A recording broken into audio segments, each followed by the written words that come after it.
بسم اللہ الرحمن الرحیم۔ شب برات ماہ شعبان کی 15ویں رات کا نام شب برات یعنی نجات کی رات ہے۔ اس بابرکت رات کے 4 نام ہیں۔ نمبر 1 لیلۃ البرات یعنی نجات والی رات۔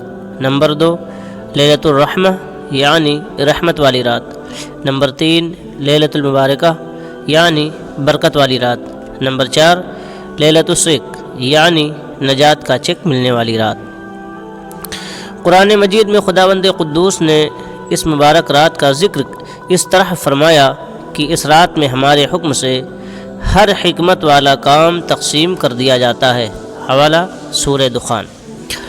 یعنی شب برات میں بندوں کی روزیاں، ان کی اموات و پیدائش، لڑائیاں، زلزلے، حادثات، غرض سال بھر میں ہونے والے تمام واقعات کے احکام الگ الگ تقسیم کر دیے جاتے ہیں، اور ہر کام کے فرشتوں کو ان کا کام سونپ دیا جاتا ہے جس کی وہ سال بھر تک تعمیل کرتے رہتے ہیں۔ شفاعت کی رات۔ روایت ہے کہ 13ویں شعبان کو حضور پاک سید عالم صلی اللہ علیہ وسلم نے جناب باری میں اپنی امت کی شفاعت عرض کی تو 1/3 امت کی شفاعت قبول ہوئی۔ پھر 14ویں شب میں دعا کی تو 2/3 امت بخشی گئی۔ پھر 15ویں رات میں بھی دعا کی تو ان نافرمان بندوں کے سوا جو سرکش اونٹوں کی طرح خدا سے منہ موڑ کر بھاگتے ہیں، ان کے علاوہ ساری امت کے حق میں پیارے محبوب سید عالم صلی اللہ علیہ وسلم کی شفاعت مقبول ہو گئی۔ شب برات کے خوش نصیب اور بد نصیب لوگ، یعنی کون حضرات خوش نصیب ہیں، کون بد نصیب ہیں، سماعت فرمائیں۔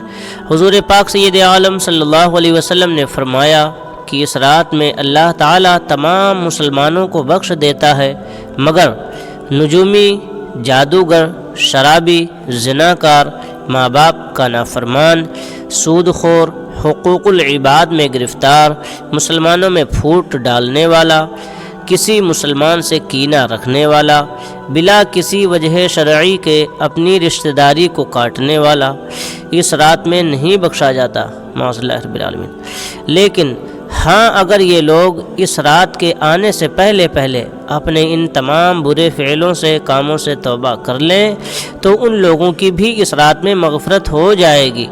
حضور پاک سید عالم صلی اللہ علیہ وسلم نے فرمایا کہ اللہ تعالیٰ شعبان کی 15ویں رات میں آسمان دنیا پر تجلی فرماتا ہے اور قبیلے بنی کلب کی تمام بکریوں کے بالوں کی تعداد سے بھی زیادہ اپنے بندوں کو مغفرت عطا فرماتا ہے۔ سبحان اللہ۔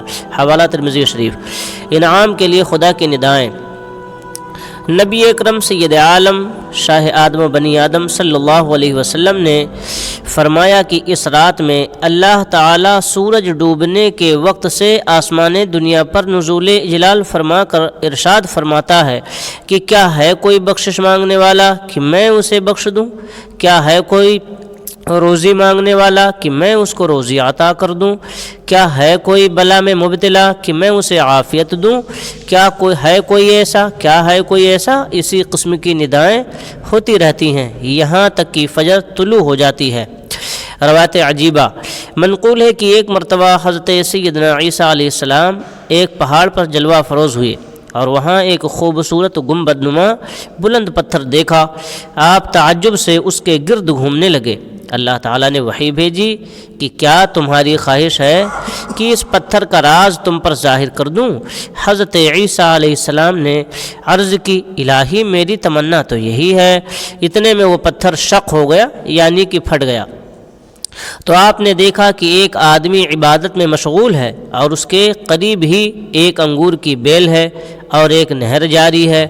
اس شخص نے کہا کہ یہی انگور میں ہر روز کھاتا ہوں اور اس نہر کا پانی پیتا ہوں اور اللہ تعالیٰ کی عبادت میں مشغول رہتا ہوں۔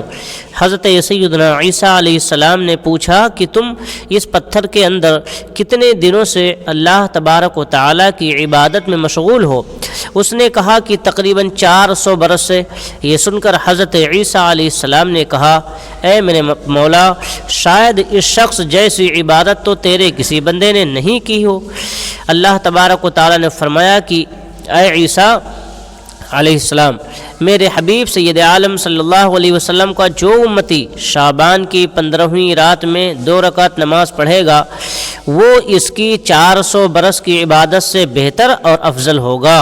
یہ سن کر حضرت سیدنا عیسیٰ علیہ السلام نے دعا کی کہ اے اللہ تبارک و تعالیٰ تو مجھے حضرت محمد صلی اللہ تعالیٰ علیہ وسلم کی امت میں داخل فرما دے۔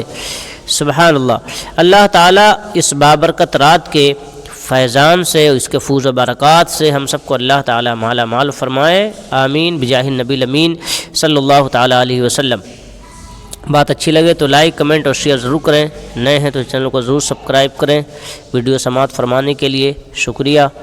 آپ کا میزبان دلشاد رضا رضوی۔ انشاءاللہ تبارک تعالیٰ ہم اسی طریقے کی مزید معلومات آپ کو بآسانی فراہم کرتے رہیں گے۔ جب تک کے لیے خدا حافظ، ملتے ہیں پھر۔ اللہ تبارک تعالیٰ آپ کی حفاظت فرمائے۔ السلام علیکم ورحمۃ اللہ وبرکاتہ۔